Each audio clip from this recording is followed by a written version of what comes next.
namin siyang kinantahan ng happy birthday. Time naman para mag-blow siya ng candle. Yan, nag-blow na siya. Happy birthday. Tapos, ayan, pinalakpakan ng mga pinsan niya. At tinawag ko na si Father para mag-pray kami.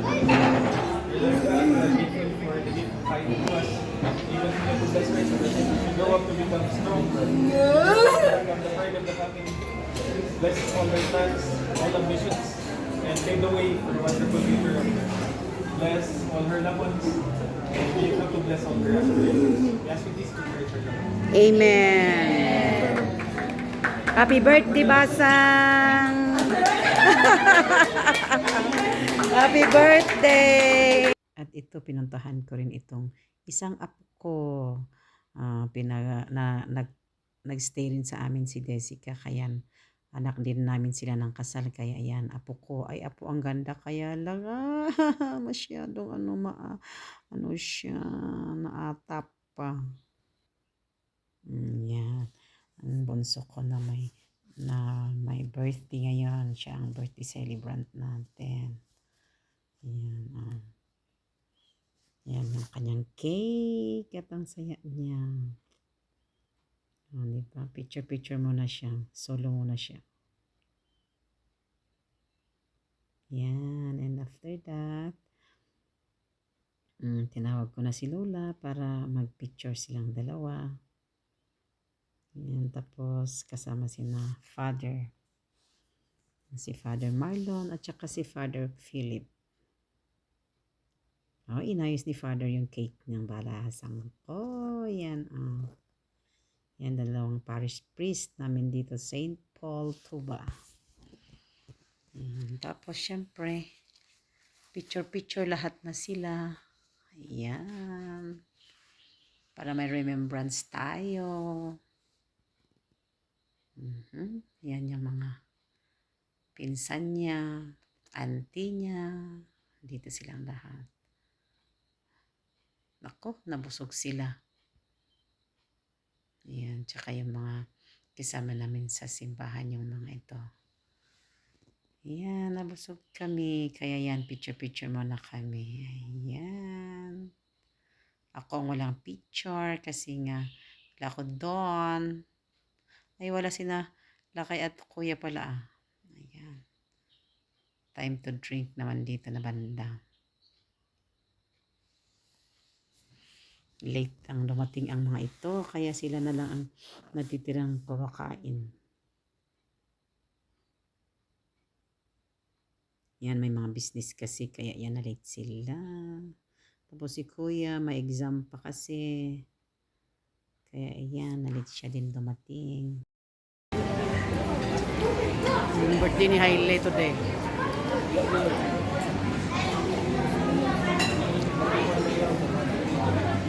Pwede ti kasla ak na maduling niya.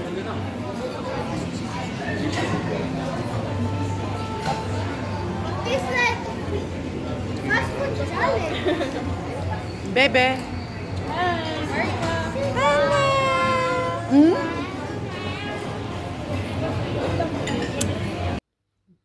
Yan. Time to eat again. Kailang balik na kami dito. Hindi ko alam kung tawag dito, kung ilang balik na kami, ng pang-5 yata ako. Tapos ang sarap ng drinks nila, pagkatimpla ng cocktail nila. Sarap siya. Tapos na kursunadahan ng mga bawal pala sa minor. Ay, hindi sila nakasyat, yung walang 18. Hindi mo maramdaman na may alak. Ano lang siya. Ito naman yung mga natin kasama natin sa simbahan. Yan. Sila.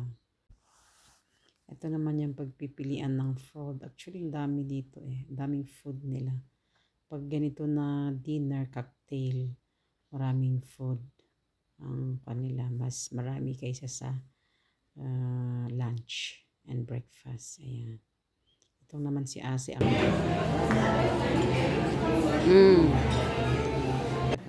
kasama. Ang dalawang father namin. Tsaka sila kay Parish. priest namin sa tuba yung dalawa. Mga kapatid. Ako, mabalik eh. Okay, late kayo eh.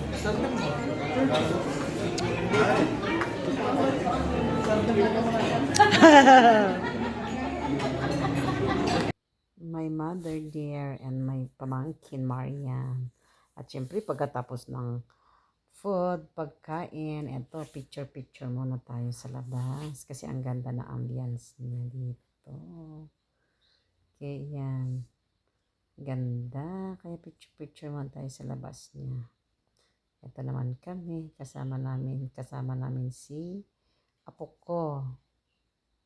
Ayan, kasi anak ko rin ito eh. Si Jessica, anak namin ng kasal. Ilakay. Ang cute ng apo namin. Kailang napapaidam. Picture ng mga bagets. The birthday celebrant together with her cousin. Sila kasi ang magkaka-level up. At ito naman ang aking mother dear. And 85 years old na po siya. Bless her Lord. Ito naman ang mga bulinggit namin. Ayan. Tumatawag daw sila. Nagpo-post naman ang isa. Diba? At saka ito. We're going out na. Habol pa rin sila ng picture. Ayan. Pati sa, ayan, yung mga tatlo. Tapos pati sa labas. Ayan. Kasi malapit na ang Christmas. Lapit na ang Christmas. Kaya picture-picture lang tayo. Kaya lang medyo madilim. Kasi kulang yung kanya. Kulang yung lights niya. Kaya ayan. Time to go home now. Yan. Buti na lang. Nag-volunteer si Kuya. Na i-picture niya kami. Kaya ayan. Ang tawag dito. Ayan, may humahabol pa. Diba? May humahabol eh. Tapos nag-volunteer si Kuya na pipicturean daw kami. Kaya binigay ko na para may ano din ako, may picture din ako, yan tumakbo na ako. At nag-post na rin. Diba? Mas maganda yung ano niya, kuha niya. Mas maliwanag ng konti. Siya, hanggang dyan lamang. Thank you for watching. Sa susunod naman na video natin. Bye-bye.